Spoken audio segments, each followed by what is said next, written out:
With 3 weeks left before Election Day, former President Donald Trump is pushing to the forefront of his campaign a menacing political threat. The threat is that he would use the power of the presidency to crush those who disagree with him. And the vice president, that's Vice President Harris, will take questions tonight from Brett Baer in a session to be broadcast on Fox News. She joins a long line of Democratic candidates and elected officials who have ventured into hostile television territory. And the longest lived president in American history has voted again. Jimmy Carter, who turned 100 on October 1st and has been in hospice care since February 2023, submitted his absentee ballot today. And he told us a while back he wanted to hang on to vote for the first African American female president, and he did that today. Also in the news, Republicans who have denied the 2020 election results or refused to commit to accepting the outcome and who have some of the most extreme views on social issues are running in critical congressional races throughout the country. They are poised to replace the mainstream conservatives who once formed the spine of the GOP.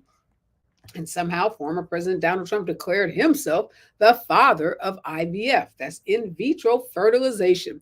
He did that in a town hall meeting last night focused on women's issue. This is an eyebrow raising nickname that was his latest attempt to claim an advantage on a matter that has become a political liability. And a team of federal prosecutors led by special counsel Jack Smith said in a filing today that Republican President show nominee Donald Trump bears responsibility for the January 6th attack on the U.S. Capitol.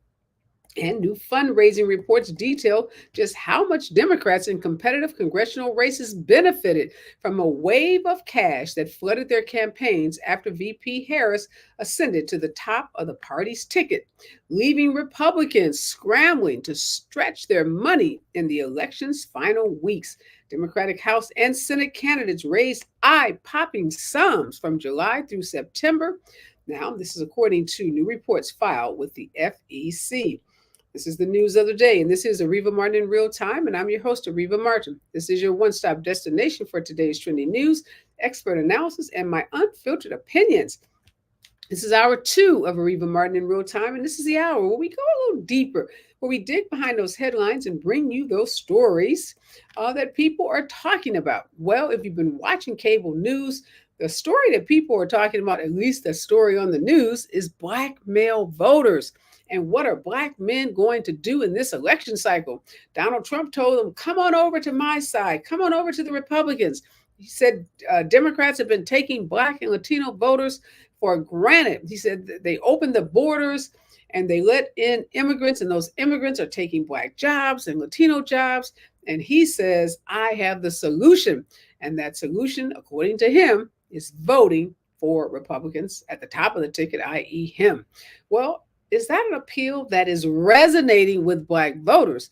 Now, Kamala Harris says rather than trying to scare black voters about some immigrants taking whatever a black job is, she says, I have an agenda for black men. And she laid it out on Monday. She calls it the Opportunity Agenda for Black Men. It's a 9-page document. And it details how she will provide tools for black men to build wealth, support their families, and lead their communities. Now, 9-page document is kind of short, but you may not know all that's in this 9 pages. Well, let me give you some of the highlights. Providing 1 million loans that are fully forgivable to black entrepreneurs and others to start a business. Those loans would be up to $20,000. In this plan is a plan to champion education, training, and mentorship programs that help black men get good paying jobs in high demand industries and lead their communities, including pathways to becoming teachers. Now, only 1% of all public school teachers are black men. Where are our black men in education? Well, Kamala Harris says this plan is going to create more opportunities for black men to become teachers. The plan also includes supporting a framework for cryptocurrency and other digital assets, so black men who invest and own these assets are protected. Also launching a national health equity initiative focused on the diseases that plague Black men, like sickle cell, diabetes, mental health, prostate cancer, and other health challenges. Here's a big one: legalizing recreational marijuana and creating opportunities for Black men, Black Americans included, to succeed in the new marijuana industry. Well, lots of folks have been on talking about this plan, if it is what Black men have been waiting for and what they've been waiting to hear from VP Harris. So I thought I'd ask some of my regular Black male contributors, Dr. Rob Baker, former professor of African American Studies at the University of Wisconsin, who's also a community activist in Milwaukee. Been a lot of focus on Milwaukee and how Black voters have defected from the Democratic Party, not gone over to the Republicans, but who have just decided that they didn't get the hope and change, or they didn't get the change that they hoped for in 2008. So many of them have not been voting. So I'm really glad to see Dr. Baker. I'm going to be in Milwaukee myself on Monday, stop number 3 in my Battleground State tour. I can't wait to talk to voters in Milwaukee about how they are feeling about this election. And also in this hour, Dr. Andre Brock is here. He is a communications professor, or he's a professor of Department of Literature, Media, and Communication at Georgia Institute of Technology. So I want to get Dr. Baker and Dr. Brock's take on this new opportunity economic plan for Black men by Kamala Harris, and this notion that somehow Black men would do better off, or would be better off, if they voted for Donald Trump. When we come forward, more of today's breaking and trending news right here on KBLA Talk 1580. Stay with us. You're listening to Areva Martin in real time on KBLA Talk 1580.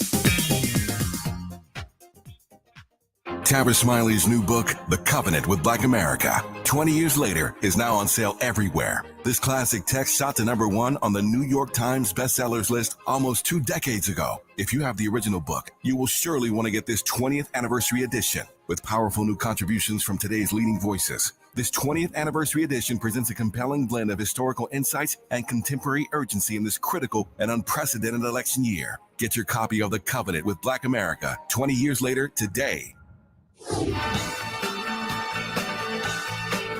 Asthma Peak Week is almost here, September 15th through 21st, and it's time to pay attention. Peak Week is a critical time of the year for asthma flare-ups and can lead to hospitalization. Did you know that Black Americans are approximately 5 times more likely than white Americans to be hospitalized for asthma? Stay aware, have a plan, and spread the word on Asthma Peak Week. For more active asthma care tips, visit luma-edu.com. This message is brought to you by Amgen and AstraZeneca.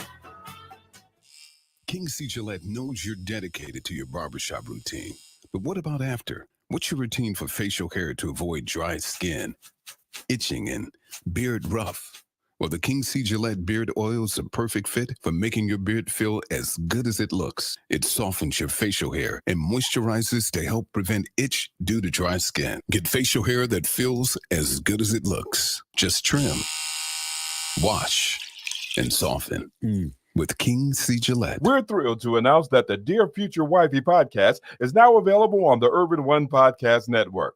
This show, hosted by Latiris R. Whitfield, explores the journey of discovering and rediscovering love and relationships. With over 500,000 subscribers on YouTube, Dear Future Wifey has become a prototype for discussions about love and relationships. Learn how to rediscover love, heal, and have faith in relationships. Go to urbanonepodcast.com or wherever you get your podcast. This is KBLA Talk 1580, home of the 2024 Climate Justice Campaign. KBLA Talk 1580. We've got a whole lot to talk about. KBLA Talk 1580 reminds you that we keep us safe. The Live Your Life organization mentors young women, helping them break negative mindsets and see beyond their surroundings. Through career exposure and hands-on training, they're encouraged to think big, stay focused, and make positive choices. Founded by Nikisha Mama Boo Smith, who transformed her life to become a community leader. Live Your Life is changing lives, but they need your help. They're raising funds to keep their new building open and expand their program. Your donations will support food, clothes, hygiene products, and holiday giveaways. Visit liveyourlife32.com. That's LIVEYOLIFE 32.com to help today. This is a community call to action from KBLA Talk 1580.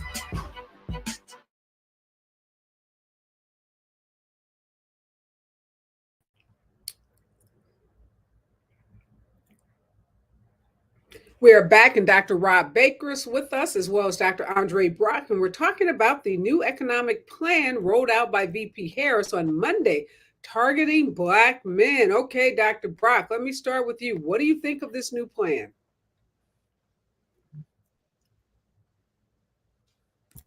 Unmute. It's fine. I see it as a response to the lower Black male voter turnout in the 2020 election, although that was redressed in the 2022. And so given that particular 6-point percentage swing, and you can find this information on the Pew Internet Life website, I think this is a micro-targeting approach to try to get an audience who can be swayed back into the voting booth. But you said fine, like, take it or leave it. It didn't sound like an enthusiastic, like, this is great. I mean, is there really a lot to be enthusiastic about with American politics these days? Well, at least there's a plan, Dr. Baker. Donald Trump just said at a rally that the Democrats are taking Black and brown voters, particularly men, for granted, and they should vote for him. I've not seen him roll out any plan for Black or Latino voters. What we have heard is about mass deportation plans. We've heard about, the restricting of women's rights to choose. So what do you make of this plan? I think it's a great start. And I think she's digging deeply into the cultural values of Black men, particularly around cryptocurrency. Today in my class, I had a young Black man who was talking about cryptocurrency. He was completely into it. And over the last several years, I know a lot of young Black men are thinking about supply chain, blockchain, and how to really get their money off the grid. And so recreational marijuana, in a place like Milwaukee, Wisconsin, where we still have prohibition, that's a big thing, and I'm to the start. And I understand why some people might not be as excited about it, but considering that Barack Obama wouldn't even directly address us until after his term was over, I think it's a great start. Yeah, let's talk about that, Dr. Brock. We can punch holes in this plan, and, obviously it's not perfect. But to Dr. Baker's point, I don't remember any candidate ever, maybe there's been one, I'm not all knowing, that said, here's a plan specifically for Black men. I think when Bloomberg was running for president, I remember going to some talks that he hosted. He had a whole economic plan. It was more for the Black community. But can you recall any presidential candidate going around the country holding listening sessions with groups of Black men and then saying, okay, here's a plan? Not in recent memory, no. And so, and that, from that perspective, it is kind of refreshing. But as I monitor my Twitter timeline, I see a lot of contrarian Black men who are like, well, all we gonna get is a loan and some weed. Like, how is that gonna actually help the Black community? And so I'm looking at it in terms of optics. Wait a minute, let me stop. Wait. As a lifelong entrepreneur, whoever said that is just ignorant. I'm sorry. If you get a forgivable loan that you can use to start a business, that could be transformative, and it can transform not only your life, your family's life, your community. Trust me, small businesses are the backbone of this country. And if you have an opportunity to sign a check, the front of a check, you can help people buy homes, cars, send their kids to college, transform lives. So anybody sitting around saying that a forgivable loan is not important, they need some education. I'm sorry. And to Dr. Baker's point, it seems that Black men are one of the heaviest investors in crypto, right? And so I think that actually is kind of a genius move on her part to recognize that we have an involvement in that particular mode of financialization. And so, it's like Dr. Baker said, it's a good start. There are other things that hold on a Go ahead. second. What else are these contrarians online saying? It's some weed and whatever you just said. They're buying into the Trump, grievance culture. What are the other critiques of the plan? So I've been having run-ins with folk on who claim to represent American descendants of slavery.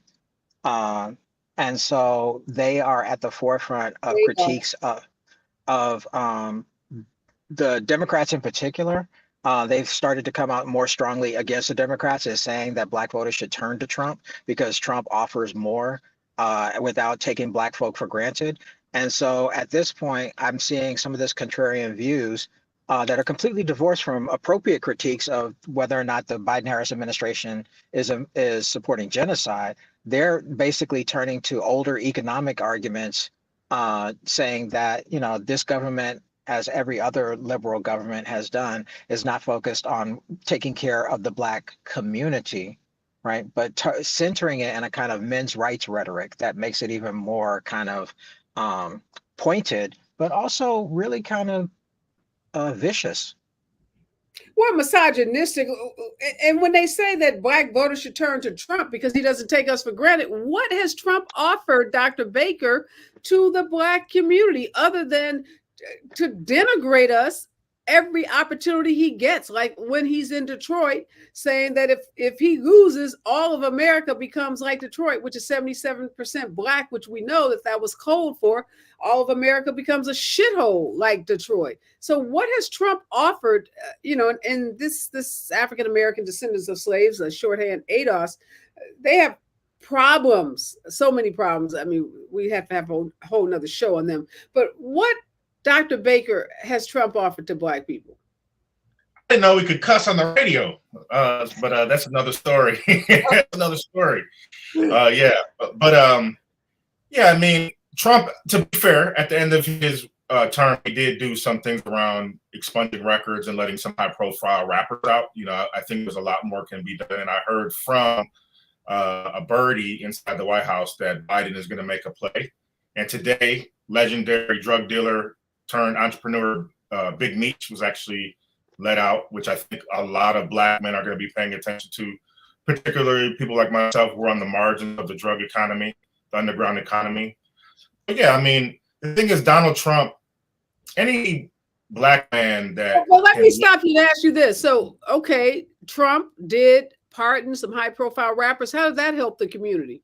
It may have helped that man, but I thought the claim online was that none of this is helping the Black community.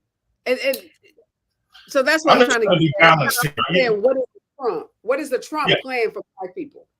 Yeah, Trump doesn't have a plan for any people. The American people in general. His job is just to get in the office and keep himself out of the jails. And I think really to go after his political enemies. I think that's what he's running for. I really like how Vice President Harris is juxtaposing him with just telling people how he's so selfish, because we all can see it. I don't care if you're Republican, Democrat, Independent, you can see that this guy is completely narcissistic and selfish. And so I really like how she's went and punched the bully in the face. I think that Hillary Clinton waited way too long to do that. And Biden maybe couldn't have done this time around, but I just want to be balanced. He did placate, he did pander. But again, this opportunity that, Vice President Harris is putting in front of us is a huge opportunity. It's a huge opportunity from us to go from opposition to proposition. Once you put this in a piece of paper, I can hold you accountable to it. So if you get into office and say you're going to do something for me, man, it's up for us as Black men, like Black women have done over the last 4 to 8 years, to get organized and start to push. Because they're not going to give us anything. We got to take it. And the thing that I'm encouraged about is the beginning, right? So again, as an entrepreneur that has started multiple businesses, $20,000 is, again, you can start a micro business with $20,000, but that doesn't have to be the end, right? That's the starting point. So if you can start at a point of giving 1 million people $20,000 forgivable loans, we know people got ahead when they got COVID checks for $1,200, $1,500. People were able to save money and do things that they otherwise would not have been able to do. So I think there are people who, no matter what Kamala Harris does or says, they are going to find fault with it. We cannot underestimate the role of misogyny and racism in this election, and that Black men are misogynistic too. We talk a lot about white supremacy, but we cannot forget that there are Black men who do not want to see a woman in office. And if you can't find some hope in a plan that was created after, and she didn't just start this. I think a lot of people, I've heard some comments that this is pandering, but Kamala Harris, even before she was at the top of the ticket, had started these round tables convening folks at the vice president's her residence in DC, where she was talking to Black men. So that's not a fair critique to say that this is a result of just these poll numbers or this talk about Black men defecting from the Democratic ticket. That's not accurate. That's completely false. And I know many Black men. Many have been on the show. Many I've talked to personally have been at those meetings. And those meetings, I'm talking, were a year and a half ago. She wasn't going to be the president. She was going to be on the ticket, but as vice president. So she, on her own, maybe with some prodding, I don't know that per se, but she took it upon herself to have those meetings around this country. So that is really, really important. Let's talk about the health issue too, because I get excited about that. We know that Black men die prematurely from so many chronic diseases. And this plan also focuses on some of those illnesses, Dr. Brock, some of those things that plague Black men. Sickle cell. I have a friend who died prematurely of sickle cell. Prostate cancer. We all know a Black man with prostate cancer. What do you make of that part of it? And what are the folks online saying about that? That part seems to have fallen a little bit under the radar. Folk are still talking about, at least on my social media, the home health care that Harris is talking about doing, integrating home health care into Medicare. And so that seems to be much more relevant to folks' concerns about health than it is about Black men, which is interesting because there have been a number of Black men around my age, mid-50s and younger, who have suddenly passed, not clearly because of COVID, but of heart attack issues at ages where they should be too young to having to deal with that. But I don't think folk have made that connection. I will say that the optics for this particular proposal are not great because of Obama's speech last week before, right? Where people thought that he was doing another version of the pound cake speech, the Pookie and Ray Ray speech, where he was directly talking to Black men, and a lot of folk felt like, well, why is he picking on Black men? You need to go talk to his mama people. Right. And so, right. And so there's some elements of Black political discourse where it's understood that we vote largely as a solid block because we're pragmatic. Right. And so there were a number of people, again, in my online spaces who felt that there's no reason for Black politicians to critique Black men or about their misogyny or their other behaviors because we're going to vote Democrat anyway. And so then to follow that up with a plan that specifically points to Black men, I can see why people are saying, oh, well, they're trying to cover up what Obama did last week, right? They're trying to. That's a conspiracy theory. Again, but that's what we do. No, again, I'm going to set the record straight. I'm on a 7-state battleground tour doing live events. I'm in Las Vegas today. I was in Arizona 2 days ago. I'm going to be in Milwaukee on Monday. And one of the things I'm going to make sure I do on this tour is tell people the truth and debunk a lot of the lies and disinformation that goes around on the internet.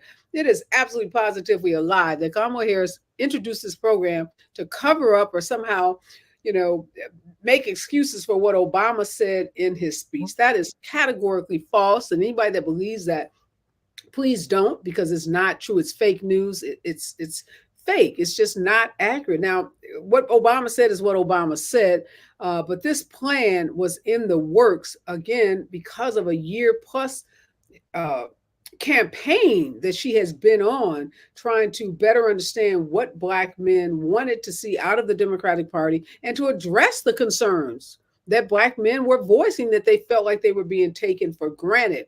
So Donald Trump, I have not heard yet a plan that he has. In fact, a really popular PAC executive who says he represents 50,000 Black men across the country tried to get a meeting with Donald Trump before he endorsed Kamala Harris. He got meetings with her high-level executives or staff with her campaign.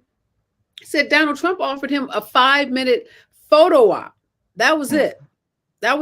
not a sit down, not to go over a plan, not to talk about what he would do. So when people say the Democrats take Black people and Black men for granted, you need to be asking the question, what are Republicans? What have they ever offered? And in this election, there are receipts out there where people have tried to talk to Donald Trump about plans, and he won't do it because his base won't let him do it. And even what he has done for Black folks, he has to be careful about what the little bit that he's done, because the MAGA base is not interested in him doing anything for basically anyone, and definitely not Black people. So we have to be very clear about that. I do want to talk about Milwaukee, though, and Obama. Dr. Baker, I read a really shocking article that Milwaukee Black voters were stepping away, again, not stepping away from Dems to go Republican, but that they were disenchanted after they went all in for Obama in 2008. They bought the hope and change message. And then this article, really long piece on the New York Times, I don't know if you saw it. Milwaukee voters said they didn't see much change and they didn't feel very hopeful. And over the last several election cycles, their voting numbers have dwindled. What do you make of that? And, is Kamala Harris, the candidate that perhaps gets them back to where they were in 2008 in terms of, their voting numbers?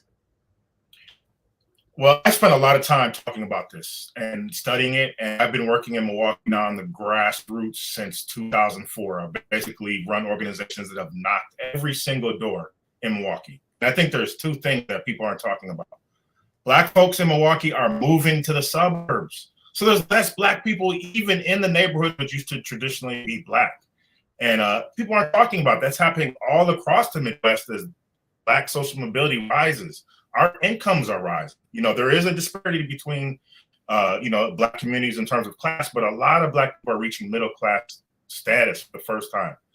The second thing hold that thought. I definitely want your explanation about what's happening in Milwaukee. When we come forward, I want to talk about Milwaukee. Also want to talk about the VP's interview with Charlamagne Tha God, and about this interview on CNN. Michael Blake, my good friend, is I don't know, in some kind of debate with a Black Republican, and the field Negro and the House Negro somehow come up in this conversation on national television. Yes, in 2024. Stay with us, KBLA Talk 1580, when we come forward. More of Areva Martin in real time when we come forward.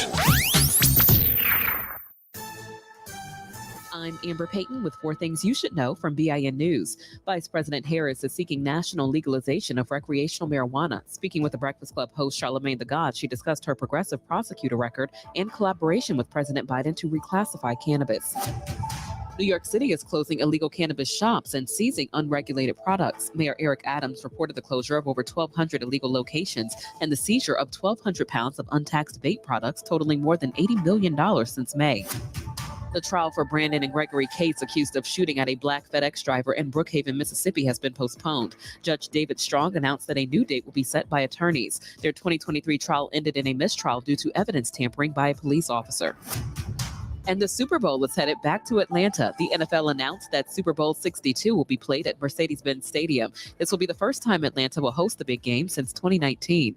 Get BIN News on demand 24/7 at BINnews.com. Over in Sherman Oaks, watch for a crash currently blocking the intersection of Hazeltine Avenue and Chandler Boulevard. We don't have any further details, but it is causing quite a bit of a stop delay. In South LA, speaking of stop traffic, from the 5 is ahead, up to 15 minutes from the 110 south at Vernon Avenue, as it crashes in the fast track in left lane. Downtown LA's right lane is still blocked with stop traffic from 20th Street over 2 hours, as an accident remains on the 10 East before Alameda. Traffic in Hollywood is running heavy over 45 minutes now on the 101 South between Hollywood and Mission Road. And over in Pasadena, a stall is blocking 2 middle lanes of the 210 East after Sierra Madre Boulevard, Altadena Drive interchange. Heavy traffic continues on Highway 134.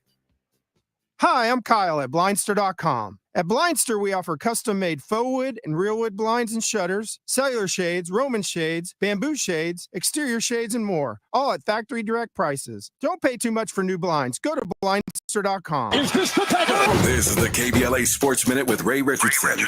I'm a bad man. It's been a good week for former Lakers star Michael Cooper. He was inducted into the Naismith Basketball Hall of Fame on Sunday. In another tribute to Cooper, the Lakers are planning to retire his number 21 jersey. The ceremony is scheduled for January 13th at Crypto.com Arena during halftime of the Lakers game against the San Antonio Spurs. Cooper's jersey will be the 14th number retired by the Lakers franchise. Two of those numbers belong to Kobe, number 8 and number 24. The other Lakers greats to have their numbers retired include Magic Johnson, Jerry West, James Worthy, Elgin Baylor, Kareem Abdul-Jabbar, George Mikan, Gail Goodrich, Jamal Wilkes, Wilt Chamberlain, Paul Gasol, and Shaquille O'Neal. The Magic City Classic, featuring Alabama State and Alabama A&M on October 26th in Birmingham, has been picked up by ESPNU. Last year's game between the two HBCUs drew a crowd of 69,210. No debates, no speculation, just the info you need. That's your KBLA Sports Minute. I'm Ray Richardson on KBLA Talk 1580. Yeah, yo, come on. Pick up the drums. At KBLA Talk 1580, we fight the power every day. Yeah, gotta give us what we want. Gotta give us what we need. Hey. I listen to KBLA and I love the commercials. I know what the commercials mean. I also, if I'm looking and trying to figure something out, I need something to talk to me that might hit me. And it happens on TV because, you know, every time they show a sporting event, they got the pharmaceutical companies back to back telling people how to fix the sickness on the same stuff that they sell them. So we get it. Yep, we get it too, Chuck D. And that's why at KBLA Talk 1580, we don't black down. Drop it. Our freedom of speech is freedom of death. We got to fight the powers that be. Fight the power. Fight the power.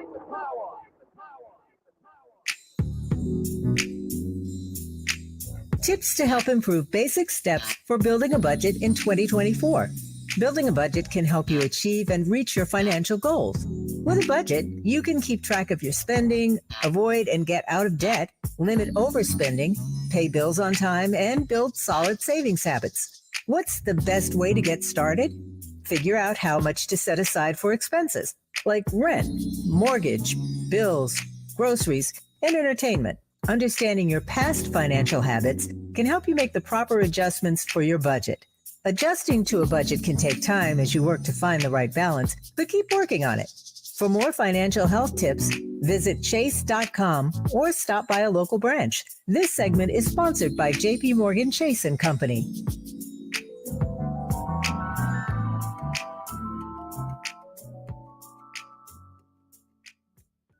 An official message from Medicare. Couple more minutes and we'll start this month's book club. You know, I usually love a plot twist, but this year I'm comparing my options during Medicare open enrollment. You can't assume your current health or drug plan is the best one for you. And you got to make sure your drugs are covered. That's important. So is saving money. Review all your options at Medicare.gov. Open enrollment ends December 7th. Paid for by the U.S. Department of Health and Human Services. Hey there, Los Angeles. This is James Lucky Jr., publisher and editor of Los Angeles News Observer. Are you hungry for news that matters to you in the African-American communities of Los Angeles? Well, buckle up, because we got the scoop you've been craving. Stay in the know and never miss a beat with our free weekly publications conveniently available near you. Or hop on the digital wave and become an exclusive subscriber at OGNSC.com. Don't forget to join the party on Instagram and Twitter at OGNSCINC for behind-the-scenes access and sizzling updates. No more FOMO. Let's stay informed, connected, and empowered together.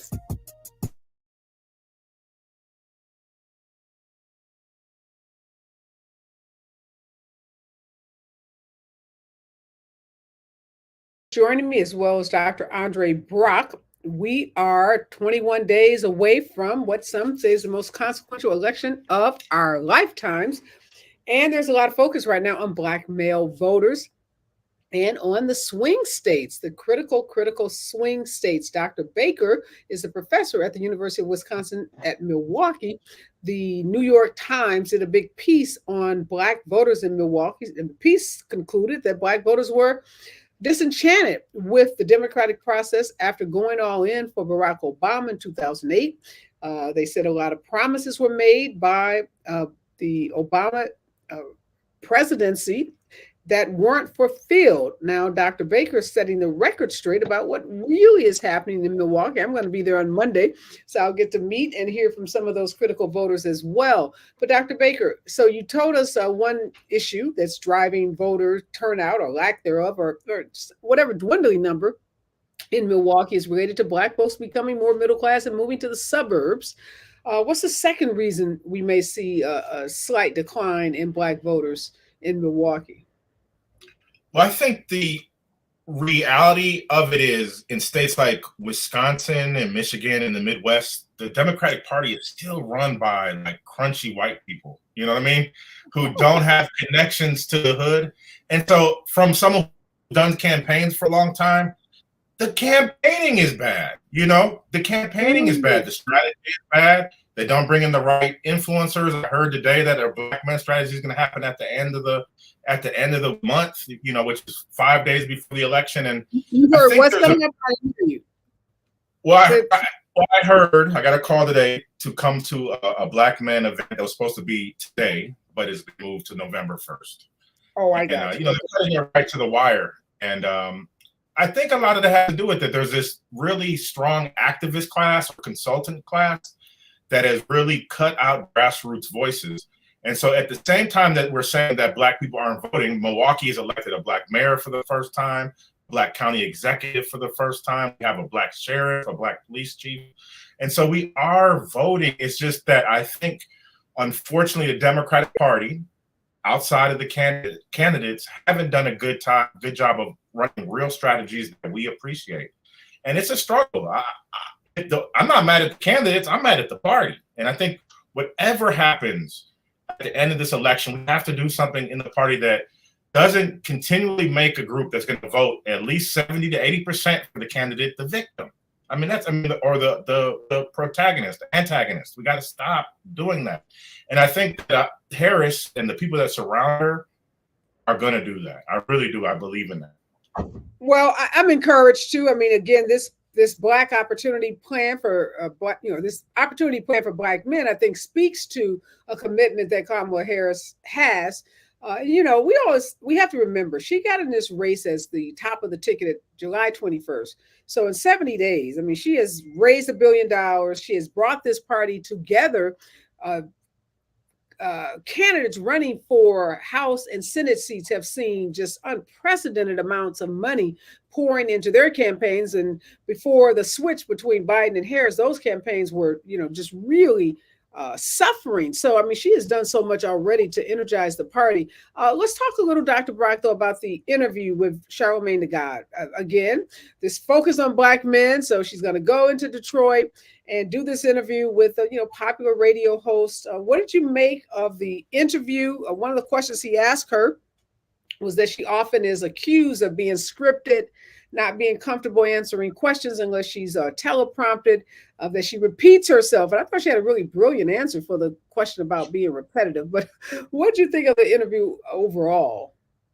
I think her media strategy overall is actually surprisingly well executed, and that she's going to spaces where the people she needs to reach are actually listening. She's not relying on the mainstream, which has a habit of trying to force her to respond to what Trump and the Republicans say, as opposed to promoting her own policies. If there's anything I would fault her for, it's particularly that Charlamagne is asking her to respond to, how do you feel about what people say about you? And let's skip all that. That stuff is not important. And so she actually has done a fantastic job on this press tour, the Charlamagne the God piece included. And so I'm really happy to see the way she's handling this. I'm really curious to see how she does with Brett Baer tonight as well. Yeah, that's going to be interesting. I loved her answer. Just anyone that didn't see it, he asked her, people accuse you of repeating the same thing. She says, look, I do repeat it purposely, intentionally. Because for a lot of people, until they hear it 3 times, it doesn't resonate with them. And she says, I want people to be clear about who I am and what my policies are. So I do say the same thing in Detroit as I say in Philadelphia, as I say, in Chicago or wherever I am. And that makes a lot of sense because we know that people are half listening. People are watching or listening while they're multitasking.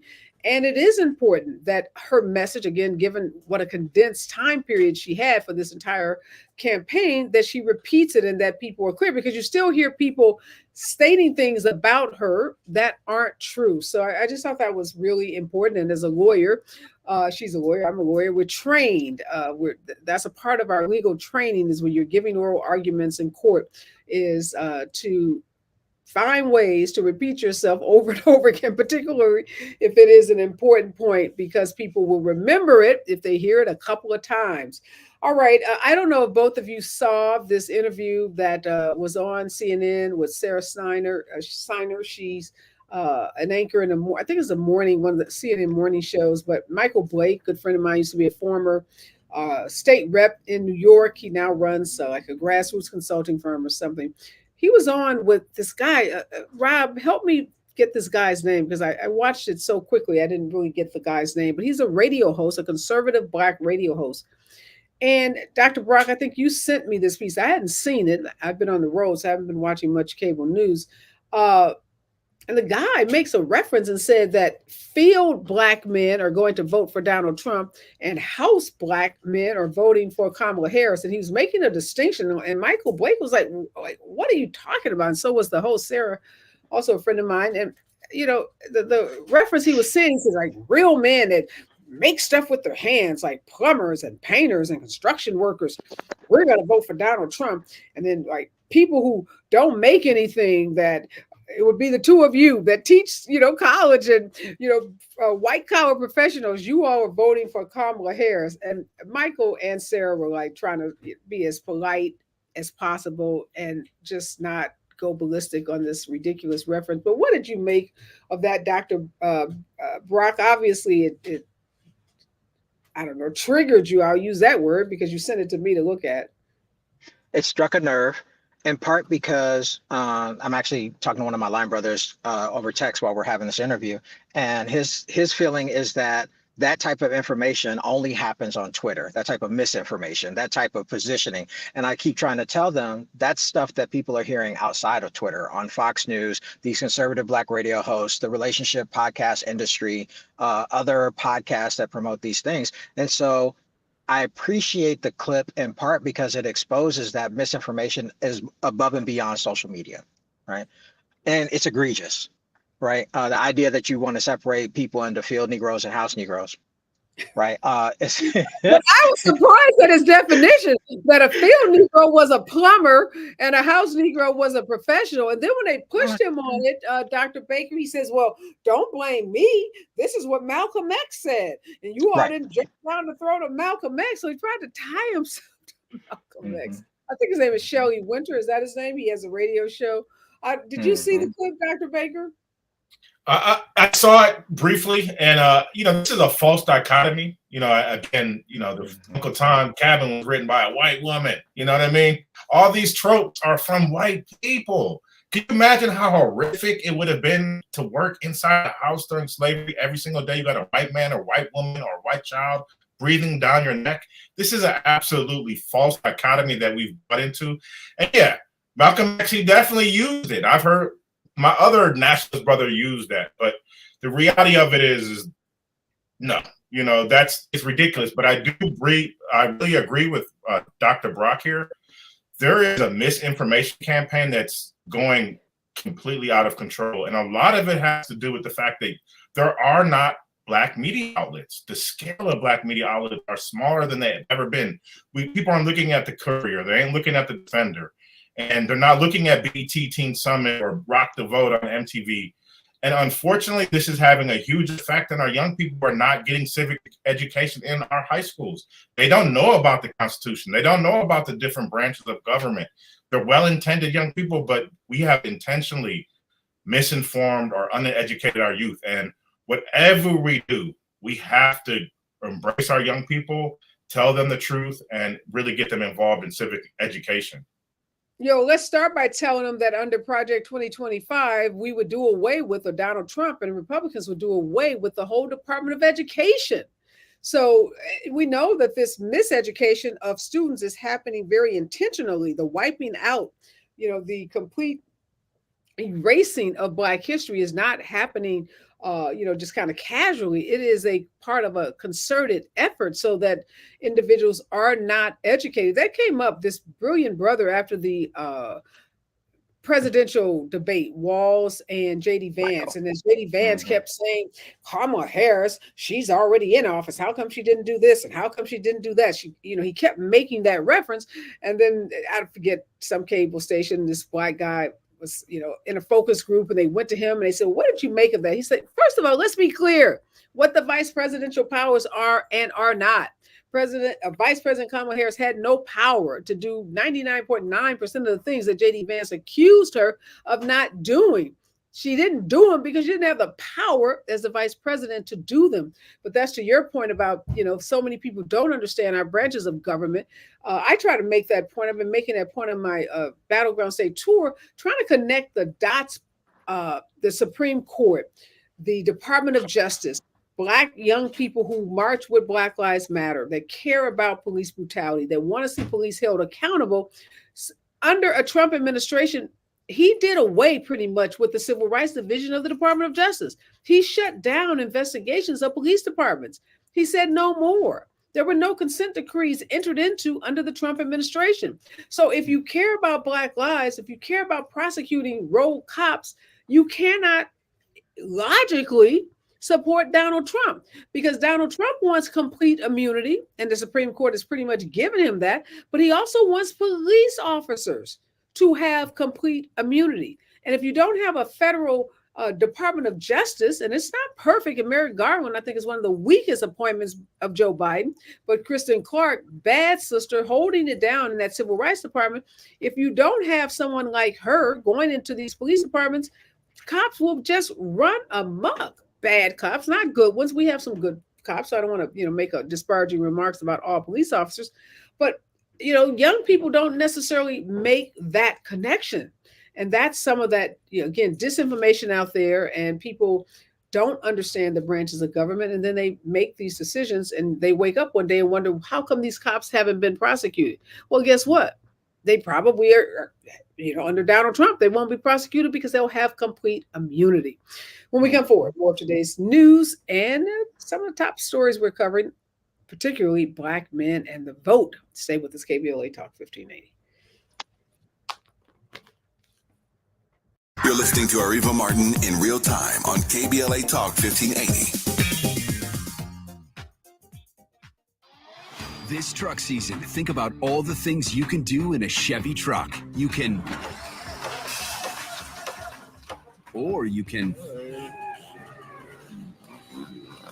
even just,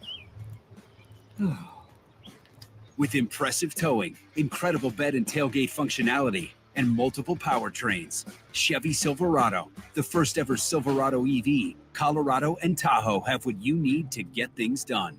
When you want to do it all, Chevy's got you. It's Chevy truck season. Get 0% financing on all 2024 Silverado 1500 pickups when you finance with GM Financial. Chevrolet, together let's drive.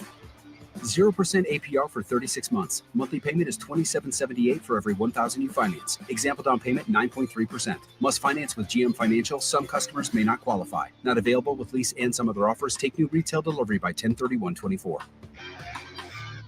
Medicare open enrollment is here, and it's a time you can make changes to your health coverage. Yet, watch out for enrollment and marketing scams. Remember, Medicare will neither call you nor solicit your business. Guard your card. Never give out your Medicare number to strangers. Unsolicited calls, door-to-door visits, and emails are prohibited. Take your time. Don't feel pressured to make a quick decision. Report scams to our California Senior Medicare Patrol at 1-855-613-7080. Linking social justice and climate justice all year long. We're unapologetically progressive. KBLA Talk 1580. KBLA Talk 1580. We've got a lot to talk about. KBLA Talk 1580, connecting you with services and solutions. The Autopsy Initiative provides a second autopsy free of charge for victims' families who have lost their loved ones due to a police-related death. The services offered through the initiative include the completion of a second autopsy, disclosure of preliminary findings, and a final autopsy report. A police-related death is when an individual is harmed by police officers using deadly force, which results in an individual's death. Police-related death includes in-custody deaths, including those that arise during contact with law enforcement officers during arrest, pursuit, booking, transport, or incarceration. The Autopsy Initiative has a team of board-certified pathologists on call. An autopsy request may be completed by anyone with a close relationship with the victim, which may include the victim's spouse, partner, relative, close friend, or lawyer. To request a free second autopsy for a victim of police violence, please visit knowyourrightscamp.com. That's knowyourrightscamp.com. Then click on Autopsy, then click on Request. At KBLA, we believe in justice for victims of police violence. We say their names, and we don't black down. This is a community call to action from KBLA Talk 1580.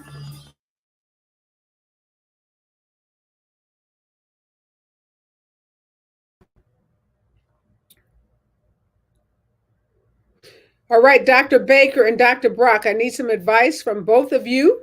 I am sitting in Masterpiece Barber College. The owner is an entrepreneur named Marcus Allen. I'm here in Las Vegas, Nevada. Marcus Allen owns 4 Black barbershops throughout the Las Vegas community, and he owns this barber college, educates probably, 70, 80% of all Black barbers in the state of Nevada. I'm going to be talking with a panel of Black men, a pastor, an elected official, and an entrepreneur. What's the best advice you can give me? This conversation around Black male voters. We've talked about Obama. Obama's going to be here in Las Vegas. We know he's still incredibly popular. Thousands of people show up at his rallies.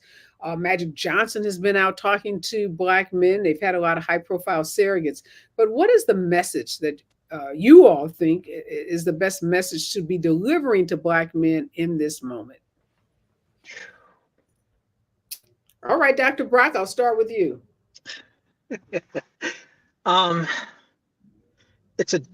You're asking a tough question. And I say that because I'm very much aware that this election will not be decided on facts. It will not be decided on policy. At some point, the Democrats will have to acknowledge that addressing people in their spirit and their feelings will be more effective than trying to continually bombard them with policy proposals that address minute portions of what we care about, right? And so to the Black men, both young and old, that you're going to talk to, I would point out that overall, these policy proposals actually are doing something significant for Black communities in a way that is not accessible through any Republican or GOP platform. So this entrepreneur stuff is nice, but we could also talk about that down payment for housing. We could also talk about other things that are also things that will lift the tide of Black economic success and institutional success as a way to get people to get off their misogyny, to get off their toxic masculinity, to get off their colorism, right? And bias against the fact that VP Harris is biracial, right? And move towards instead looking for ways to build the community out through the policies that are being suggested. Okay, great advice, but break it down for me, because you said don't talk so much about policies, but address people where they are in terms of their feelings. So if I start talking about the housing, policy to build 3 million more houses, give people down payment assistance, the tax break for business owners, isn't that talking about policies rather than people's feelings? If you frame it as doing things for the community, as opposed to leading with these are the policy proposals that this candidate has suggested, you start to touch people at the things that they care about. So one of the big problems of the Democrats is that they keep saying the economy is better, the economy is better. And the Republicans have been hitting them on the fact that prices are high. They don't say why prices are high. They say prices are high and it's VP Harris's fault, as if the Trump policies didn't have anything to do with that. And so you can talk about policy changes, but instead reach people where they are. Okay, yes, prices are high. Here are the things we're doing to address that. Something that came out today, which is random, but I bet the men in your audience will feel that. The FTC chair announced today that they will now institute a policy that you have to be able to cancel a subscription with one click. You don't have to go through no justifications. You don't have to go through any explanations. You don't have to walk your handwritten letter to Planet Fitness anymore to get rid of it. You can do it with one click. And there are enough brothers in there who work out at Planet Fitness. Talk to them about the fact that this is an administration that cares about the barricades that these companies are throwing up to make your life worse. And we're working on policies to address your quality of life.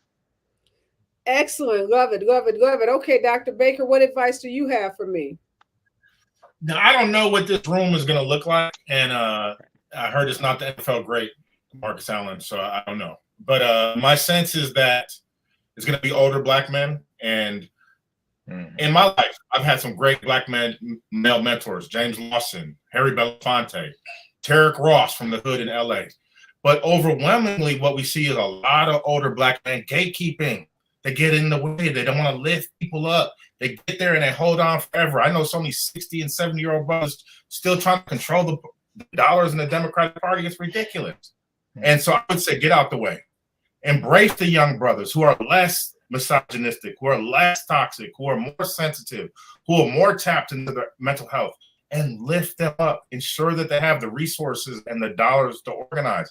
If not, we will absolutely lose. And if you live in a place like Los Angeles or on the West Coast, come to Milwaukee, come to Detroit. We will put you to work because the same day registration state, and we still can get we still get tens of thousands of Black men out. So show up. We got your back. Oh, that is such an important point. I love that. And I've been telling folks in Arizona and in Las Vegas, I've been spreading the word, talking to people. I talked to a group last night in LA that was trying to raise money. I said, oh, money is good, but obviously Harris got a whole lot of money. I said, what we need more right now are volunteers, because I'm not crazy about the folks I'm seeing in some of these field offices, not looking as robust as I know we can be. We need 2008 Obama turnout, and I think we can get there. And I love your point, Dr. Baker, that folks that live in states like California, they're going to vote blue. We need those folks to get out of their homes and get on the road, get on a bus, get on a plane, and go into some of these battleground states where we can have an impact. So yes, I did it, and I'm encouraging everyone to do it. You may not have, 2 weeks to be on the road, but if you have a weekend, if you can get to a battleground state and just give them a day of your time, you can make a tremendous, tremendous difference. Can't wait to meet you in person, Dr. Baker. I'll be in Milwaukee on Monday, trying to do my part, knocking doors, talking to voters, because we can win this. We can win this. We can win this, but we've got work to do. 21 days seems like a short period of time, but that's a lifetime to talk to our friends and our family members and tell them, as Michelle Obama told all of us, just do something. Next voice that you hear will be Robin Ayers in the Raw Report right here on KBLA Talk 1580. Stay with us. Him out of touch. Americans are worrying more about rising credit card debt. That's according to the New York Fed's 2024 survey of consumer expectations. Fears about missing a minimum debt payment during the next 3 months